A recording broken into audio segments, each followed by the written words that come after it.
उन पे यही कहना चाहूंगी कि उनका कोई न्याय से कोई लेना देना नहीं है। उनको सिर्फ अपनी वोट बैंकिंग से मतलब है। उन्होंने सुना ही नहीं हनुमान जी बेनीवाल, जिसको मैंने हमेशा से वोट दिया। मैं अब ये सोच रही हूँ कि मैंने किसको ही वोट दिया। नमस्कार, आप देख रहे हो जलको मीडिया। आज आप आया गंगा के घरा लोरोली आया हाँ गंगा के घरा।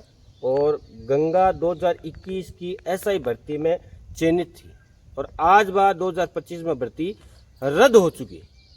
तो गंगाओं बात करते हैं कि ये वक्त बाहर का समय में ये पर काई बीत रही है, क्योंकि आज 2021 में दिल्ली पुलिस में भी थी।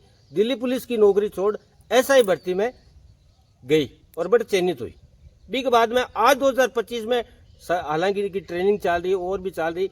आज 2-3 साल बाद में आ भर्ती एक ही दम से रद्द हुई है। तो आगे मम्मी जी बैठे हैं, गंगा बैठी है, ये पर काई बीत रही है। ये भर्ती ले कौन है वे लोग जिनका दोषी है, बाकी सजा अन मिल रही है।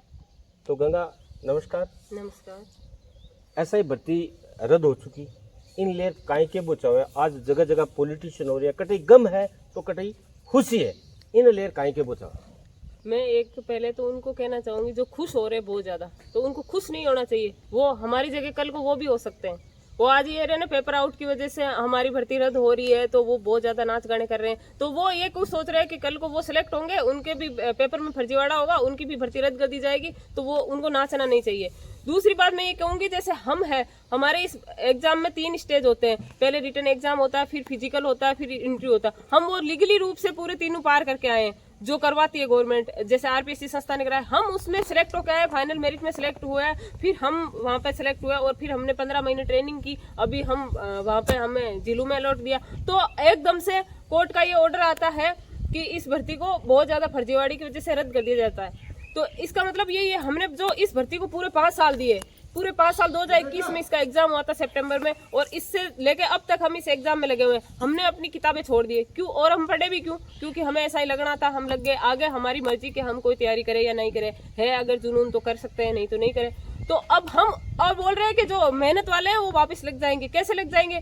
जो आज से 5 साल कंटिन्यू किताबों में लगे हुए, लाइब्रेरी में पढ़ रहे हैं, और आज हम है जो नौकरी कर रहे थे वहां पे ट्रेनिंग बहुत ज्यादा हार्ड। और ट्रेनिंग आपको ऐसी लगती है? ट्रेनिंग में हमने कितने पेपर दिए, पहले फाउंडेशन का, फिर हाफ ईयरली, फिर ईयरली एग्जाम देके हम ट्रेनिंग में आए। पुलिस में ऐसा नहीं होता है कि सीधे ही आप पुलिस में मेरिट लिस्ट में आ गए और आपको सीधे सीधे थानादार बना दिया। पुलिस में ऐसा नहीं होता है। 15 महीने की हमने ट्रेनिंग की है, अभी हमें 1 साल और फील्ड ट्रेनिंग करनी पड़ेगी, तब जाके हमें थाना मिलेगा।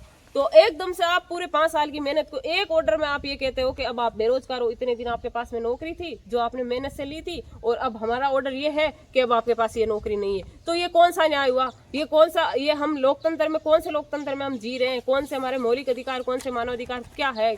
हमें तो कुछ समझ में नहीं आ रहा कि बढ़िया मजाक चल रहा है ये तो हमारे साथ। 859 लोग थे कुल।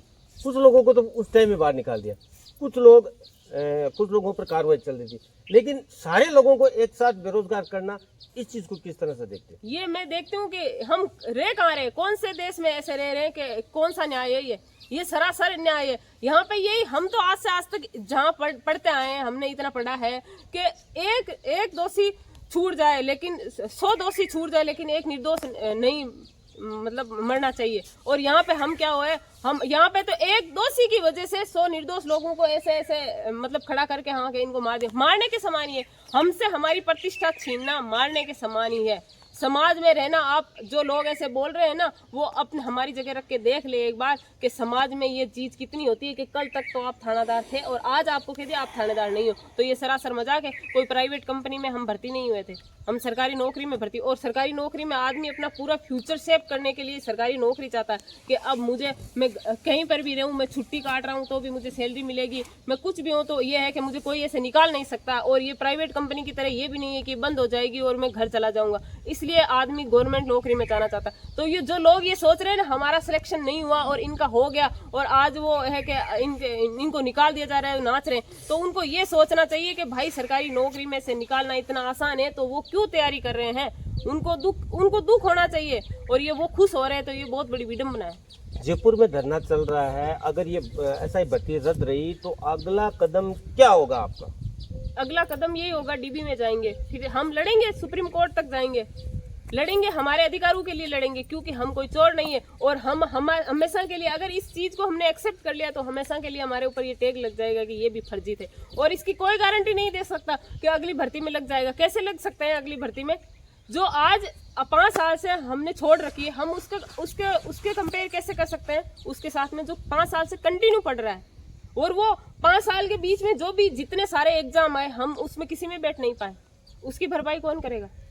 इतने सारे एग्जाम आए, इतने RS, वीडियो, पटवारी, इतने सारे, हमने उसमें किसी में एग्जाम नहीं दिया, तो हमें बिना नौकरी के कर दिया इन लोगों ने तो एकदम से एक ऑर्डर से। अच्छा, मम्मी बता रही थी इन्हीं खेतों के अंदर दौड़ दौड़ कर आपने तैयारी की थी उस समय 2021 में, तो क्या इन्हीं खेतों में दौड़ते थे आप? यस, मैंने फिजिकल की, जैसे दिल्ली पुलिस फिजिकल की तैयारी भी हमारे यहीं खेत में की है, और राजस्थान पुलिस SI की फिजिकल की भी तैयारी मैंने यहीं की है। और बाद में 2020 कोरोना के बाद में मैं 2 साल 1.5 साल जयपुर पढ़ी थी, और 2000 कोरोना के बाद में मैं घर पे ही तैयारी करी है, और घर पे दोनों एग्जाम मैंने घर पे ही क्वालिफाई किया। तो पिछली नौकरी छोड़ दी, इस नौकरी में आ गई, अब तो दोनों नौकरियां हाथ से गई, तो क्या मान लो कि सरकार ऑप्शन देती है, मान लो कि सरकार आपको ऑप्शन देती है कि ये तो भर्ती रद्द रहेगी, आप चाहो तो पिछली नौकरी ज्वाइन कर सकते हो, तो क्या ज्वाइन करना चाहोगे? कैसे कर लेंगे?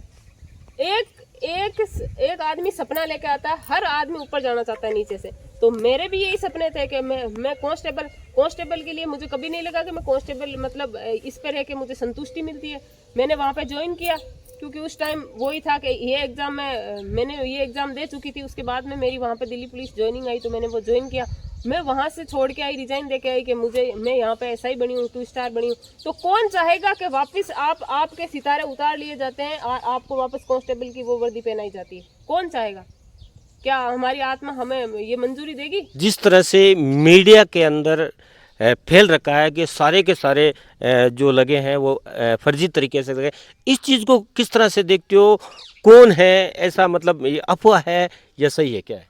ये पूरा हमारे संविधान के 4थे स्तंभ का रोल है, जो हमें सारे के सारे मतलब कह रहे 95% फर्जी है, 5% सही है। लेकिन अभी पकड़े कितने गए? 5% पकड़े गए और 95% अभी तक सही है। हम तो ये पूरा मीडिया का रोल है। हमारे SOG के ADG साहब कहते हैं पहले जब जांच शुरू ही नहीं होती है तब कहते हैं 400-500 फर्जी है, और उन्होंने 1.5 साल में अब तक आए 60। तो ये और फिर न्यूज में हेडलाइन बन जाती है कि 400-500 फर्जी। और 1.5 साल से जब से हम ट्रेनिंग कर रहे हैं, हम इस ट्रोमा को झेल रहे हैं कि न्यूज़पेपर में हर दिन खबर आती है कि 400-500 फर्जी है। कोई CA लेके जाता है बंदा तो दूसरे दिन पता नहीं न्यूज़पेपर में क्या आता है, उनको न्यूज़पेपर वालों को सपना आता है, दूसरे दिन छपती है कि थानेदार SOG के डर से भाग रहे हैं। हम तो नहीं भागे भाई, हम हमारी छुट्टियां काट रहे हैं। 12 CL मिलती है ट्रेनिंग में, वो हर बंदा काटना चाहेगा ट्रेनिंग में, वहाँ पे हरदम रात दिन वहीं पे निकलना ही नहीं देते संडे के दिन, तो अपनी 12 CL कौन नहीं काटना चाहेगा? तो ये पूरा रोल मीडिया का है। मैं पब्लिक को इसमें दोष नहीं देना चाहती। हर पब्लिक हमें ट्रोल कर रहे हैं आज के ये फर्जी थानादार। मैं पब्लिक को इसमें कोई दोष नहीं देना चाहती, क्योंकि मानसिकता होगी अगर कोई 100 झूठ, अगर एक झूठ को अगर 100 बार बोलेंगे तो वो सच लगने लगेगा। तो ऐसे ही हमारे साथ हो रहा, बार ये में ये हो रहा है, ये इतने फर्जी है। तो हर एक हमारे पड़ोसियों में भी ये लग रहा है कि हाँ, जो हमें अच्छे तरीके से जानते हैं, उन्होंने देखा है हमें पढ़ते हुए, उनको भी यही लग रहा है। सब कहते हैं कि फर्जी है, तो तुम्हारी भर्ती में तो सारे फर्जी है। तो उनको जो जानते हैं वो भी यही कह रहे, बस ये मानसिकता बैठा दी गई है मीडिया के थ्रू। सब कुछ मीडिया का रोल है पूरा। पब्लिक मीडिया को सही मानती है, पब्लिक न्यूज़पेपर को सही मानती है, और न्यूज़पेपर ने सारा ये झूठ फैला के किसी का। राजस्थान के 2 बड़े नेता हैं, वो भी SI भर्ती को रद्द को लेकर लगातार 3-4 महीनों से मेहनत कर रहे हैं, उन पर क्या कहना चाहोगे? उन पे यही कहना चाहूंगी कि उनका कोई न्याय से कोई लेना देना नहीं है। उनको सिर्फ अपनी वोट बैंकिंग से मतलब है। उन्होंने सुना ही नहीं हनुमान जी बेनीवाल, जिसको मैंने हमेशा से वोट दिया। मैं अब ये सोच रही हूँ कि मैंने किसको वोट दिया। उन्होंने हमारी नौकरी छीनने के लिए, हमारे परिवारों का सपना छीनने के लिए उन्होंने दिन रात एक कर दिए। वो एक MP है, सांसद है हमारे नागौर के। उनको वोट इसलिए तो नहीं दिया था हमें कि हमारी नौकरी छीनने के लिए आप जाके शहीद स्मारक पे धरना करो, इसलिए तो हमने नहीं दिया था उनको। तो वो रात दिन वहां पे लग गए, अपना काम छोड़ के। उन्होंने सिर्फ हमारी भर्ती रद्द करवाने के लिए। अगर वो एक सच्चे लीडर होते तो वो ये कहते कि SOG एक ईमानदार को पकड़े। अगर जांच एजेंसी इतनी मजबूत है तो 800 में से एक को छानना कोई बहुत बड़ी बात नहीं है। 8000 10,000 लोग नहीं, मात्र 800 लोग हैं, उनमें से एक को छान सकते हैं। उन्होंने सिर्फ किरोड़ी जी ने और हनुमान बेनीवाल जी ने सिर्फ ये बोला कि रद्द करो। पहले दिन से सिर्फ रद्द की रट लगाए बैठे। उनको जैसे कोई मतलब ही नहीं है, उनको कोई मतलब नहीं है। उनको अपने वोट से मतलब कि ज्यादा लोग किस तरफ है, पब्लिक किस तरफ है कि रद्द करवाने, पब्लिक को भी कोई मतलब, पब्लिक को कुछ मिल रहा है। जिस आदमी ने कभी एसआई का पेपर दिया ही नहीं, जिसको कोई मतलब ही नहीं पढ़ाई से, वो भी वहां पे जाके बैठ गया कि एसआई भर्ती रद्द करो, उसको कुछ नहीं मिल रहा है, बस उसको ये मतलब। तो ये हमारी बहुत बड़ी विडंबना है कि राजस्थान में ऐसे लोग हैं और ऐसे हमारे नेता है जो थोड़ी सी भीड़ को लेके जाएंगे और एक नाजायज मांग करेंगे, और वो नाजायज मांग सही भी हो जाती है तो फिर ढोल नगारे बजाए जाते हैं और उनका स्वागत करे जाते हैं, और पब्लिक में वो बहुत बड़े भगवान के बराबर हो जाते हैं, और उनको इस बात से खुशी होती है कि ये मुद्दा जो उठा लेते हैं ना वो करके ही दिखाते हैं। तो ये बहुत बड़ी विडंबना है, बहुत बड़ी विडंबना है हमारे राजस्थान राज्य की कि ऐसे नेता हैं और लोग उन पे प्राउड करते हैं। ये पढ़ी लिखी अनपढ़ जनता इन पे प्राउड करती है कि हमारे पास ऐसे लोग हैं।